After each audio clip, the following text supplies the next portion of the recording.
Assalamualaikum warahmatullahi wabarakatuh. Sebelumnya, perkenalkan kami dari kelompok 6 Ilmu Tauhid Hukum Ekonomi Syariah SMB. Di sini kami akan menyampaikan materi atau mempresentasikan materi tentang gerakan keagamaan di Indonesia. Adapun anggota kelompok kami ada 4.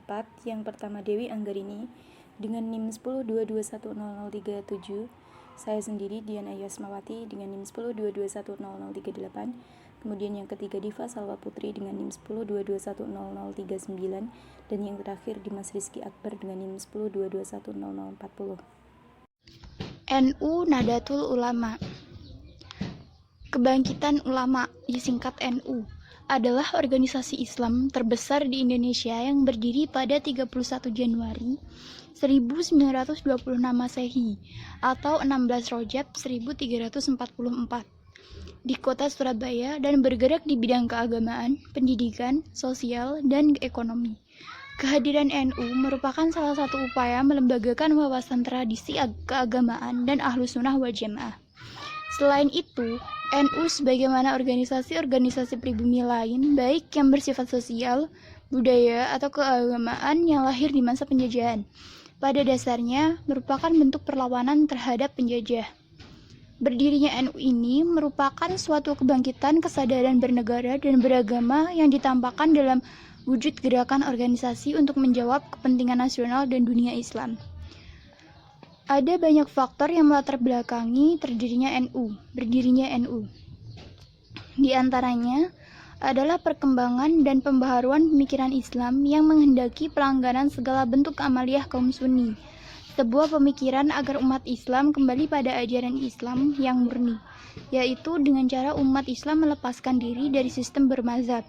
Bagi para kiai pesantren, pembaruan pemikiran keagamaan sejatinya tetap merupakan suatu keniscayaan, namun tetap tidak dengan meninggalkan tradisi keilmuan para ulama terdahulu yang masih relevan.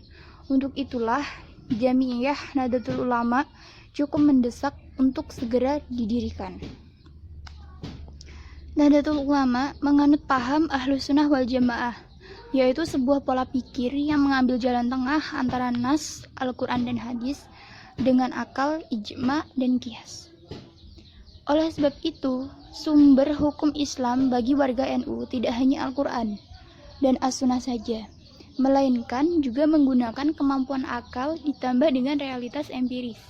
Maka, di dalam persoalan akidah, NU merujuk kepada Imam Abul Hasan al-Asy'ari, sedangkan dalam persoalan fikih, NU merujuk kepada Imam Syafi'i.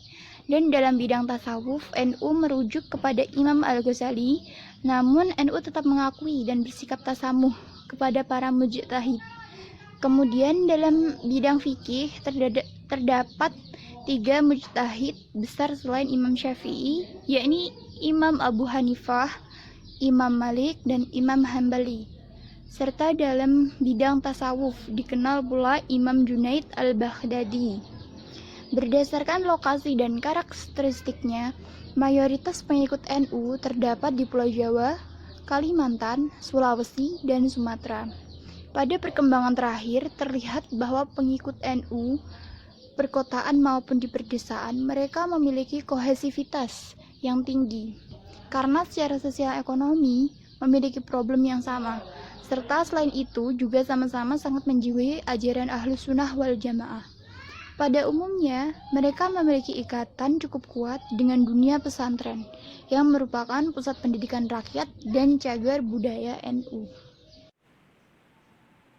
Yang kedua, Salafi. Salafiyah juga disebut Salafisme adalah gerakan reformasi di dalam Islam Sunni. Nama ini diambil dari anjuran untuk kembali ke pemahaman leluhur atau salaf, 3 generasi awal muslim yang mengetahui ajaran Islam yang murni tanpa adanya tambahan dan pengurangan. Salafi berpendapat bahwa umat Islam harus berpegang pada Al-Quran, hadis, dan ijma', serta mengabaikan ajaran hermeneutik Islam lainnya. Salafi menolak inovasi agama atau bid'ah dan mendukung penerapan syariat atau hukum Islam. Gerakan ini kadang-kadang dibagi menjadi 3 kategori. Kelompok terbesar adalah Salafi Puritan yang menghindari politik, selanjutnya Salafi Pergerakan yang terlibat dalam proses politik, dan kelompok ketiga adalah Salafi Jihadis yang menunggu perjuangan bersenjata untuk memulihkan gerakan Islam awal. Pokok ajaran dari ideologi dasar Salafi ini adalah bahwa Islam telah sempurna dan selesai pada waktu masa Rasulullah dan para sahabatnya. Oleh karena itu, tidak diperbolehkan adanya inovasi atau tambahan serta pengurangan dalam syariat Islam karena pengaruh adat dan budaya. Paham ideologi Salafi berusaha untuk menghidupkan kembali praktis Islam yang sesuai dengan agama Muhammad pertama kali berdakwah. Salafi sangat berpatokan kepada salaf as-solih. Mereka juga memperhatikan masalah berpakaian yang itu juga merupakan bagian dari agama, seperti memelihara jenggot, memakai gamis bagi laki-laki, atau memakai celana menggantung atau tidak melebihi mata kaki, dan juga memakai cadar bagi beberapa wanita Salafi. Hizbut Tahrir. Hizbut Tahrir bahasa Arab Hizb at-Tahrir. Partai Pembebasan adalah organisasi politik pan-Islamis yang menganggap ideologinya sebagai ideologi Islam yang bertujuan membentuk khilafah Islam atau negara Islam. Kekhalifahan baru akan menyatukan komunitas muslim ummah dalam negara Islam kesatuan bukan federal dari negara-negara mayoritas Islam, mulai dari Maroko di Afrika Utara ke Filipina Selatan di Asia Tenggara. HT menerapkan langkah-langkah dakwahnya dalam 3 tahap: taskif, pembinaan dan pengadilan, tafaul, interaksi dengan umat, dan istilam al-hukmi, menerima kekuasaan dari umat. Di Indonesia, HT mendeklarasikan diri dengan nama Hizbut Tahrir Indonesia, masuk pertama kali pada tahun 1980-an di bawah pimpinan Rahman al-Baghdadi. Hizbut Tahrir memiliki 2 tujuan. 1. Melangsungkan kembali kehidupan Islam. 2. Mengemban dakwah Islam ke seluruh penjuru dunia. Tujuan ini berarti mengajak umat Islam agar kembali hidup secara islami di Dar al-Islam dan di dalam lingkungan masyarakat Islam. Tujuan ini berupa pula menjadikan seluruh aktivitas kehidupan diatur sesuai dengan hukum-hukum syariat serta menjadikan seluruh pandangan hidup dilandaskan pada standar halal dan haram di bawah naungan dakwah Islam.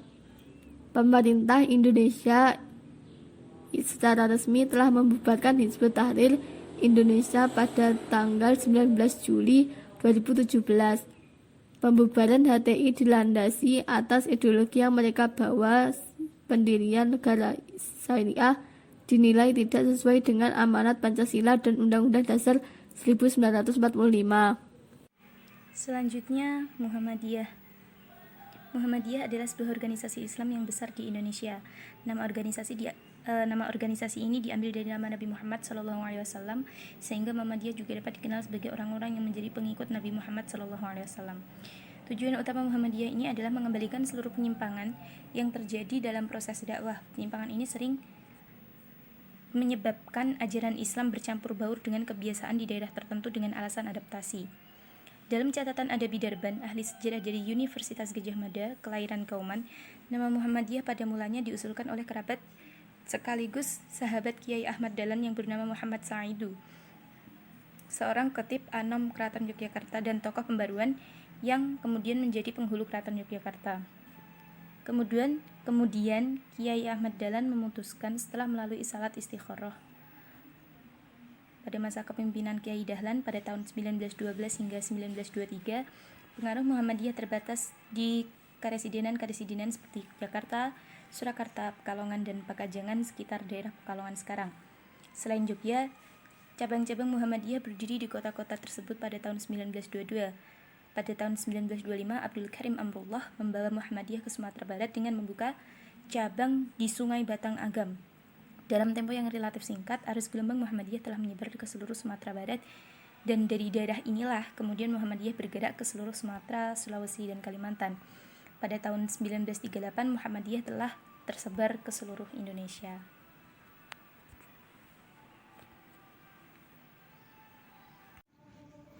LDII, Lembaga Dakwah Islam Indonesia, adalah organisasi sosial independen untuk studi dan penelitian tentang Quran dan hadis.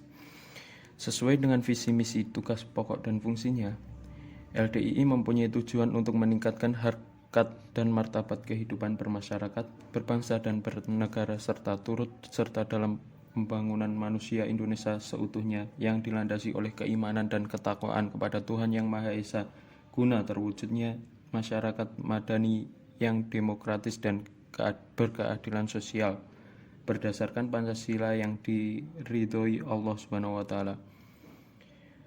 Lembaga Dakwah Islam Indonesia berdiri pada 1 Juli 1972 di Kota Kediri, Jawa Timur dengan nama Yayasan Lembaga Karyawan Islam atau disingkat YAKARI, sesuai Akta Notaris Mudijomo tanggal 27 Juli 1972 tentang pembetulan akta tanggal 3 Januari 1972 berisi pembetulan tanggal pendirian Lemkari. Lembaga ini didirikan oleh Dr. Andes Nur Hasim, Dr. Andes Edi Masyadi, Dr. Andes Bahroni Hertanto, Sutojo Wirjo Atmojo, dan Wijono PA. Sumber hukum LDII adalah Quran dan hadis. Dalam memahami Quran dan hadis, ulama LDII juga menggunakan ilmu alat seperti nahwu, sorof, badi, ma'ani, bayan, mantik, balaghah, usul fikih, mustalahul hadis, dan sebagainya. Sekian presentasi dari kami. Apabila ada kurang lebihnya kami mohon maaf. Wassalamualaikum warahmatullahi wabarakatuh.